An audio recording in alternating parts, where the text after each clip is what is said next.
Assalamualaikum warahmatullahi wabarakatuh. Perkenalkan, nama saya Munawaroh dengan NIM channel D019005. Baiklah, saya akan mempresentasikan makalah akuntansi perpajakan. Mampu memahami konsep dan pencatatan akuntansi pajak dari pendapatan, penghasilan, dan penjualan. Latar belakang. Dalam Undang-Undang Nomor 36 Tahun 2008 disebut tentang apa saja yang menjadi objek pajak penghasilan.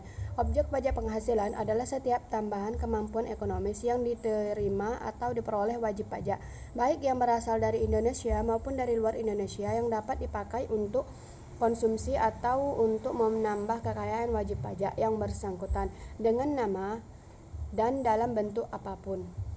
Rumusan masalah. Berdasarkan dari latar belakang di atas, timbullah beberapa rumusan masalah, di antaranya: 2. Pertama, bagaimana klasifikasi pajak atas penghasilan. Kedua, bagaimana penghasilan yang termasuk objek pajak. Yang ketiga, bagaimana penghasilan bukan objek pajak. Tujuan penulisan. Sesuai dengan rumusan masalah di atas, maka tujuan yang ingin dicapai dalam makalah ini adalah sebagai berikut. 2. Mengetahui klasifikasi pajak atas penghasilan, mengetahui penghasilan yang termasuk objek pajak, mengetahui penghasilan bukan objek pajak. Manfaat penulisan. Pertama, bagi penulis, makalah ini dapat menambah wawasan dan pengetahuan penulis tentang konsep dan pencatatan akuntansi pajak dari pendapatan, penghasilan, dan penjualan, serta dapat memperoleh nilai tugas untuk mata kuliah akuntansi perpajakan. Yang kedua, bagi pihak lain, makalah ini dapat bermanfaat sebagai bahan bacaan untuk menambah wawasan dan pengetahuan, serta untuk bahan referensi dalam melakukan penelitian ilmiah.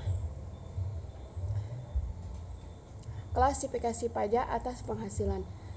Pertama, penghasilan yang termasuk objek pajak. Kedua, penghasilan bukan objek pajak. Kesimpulan.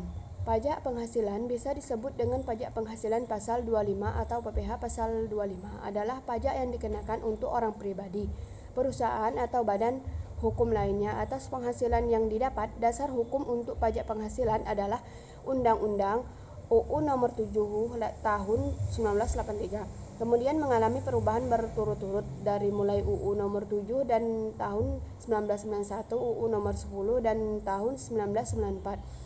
UU Nomor 17 dan tahun 2000, serta terakhir UU Nomor 36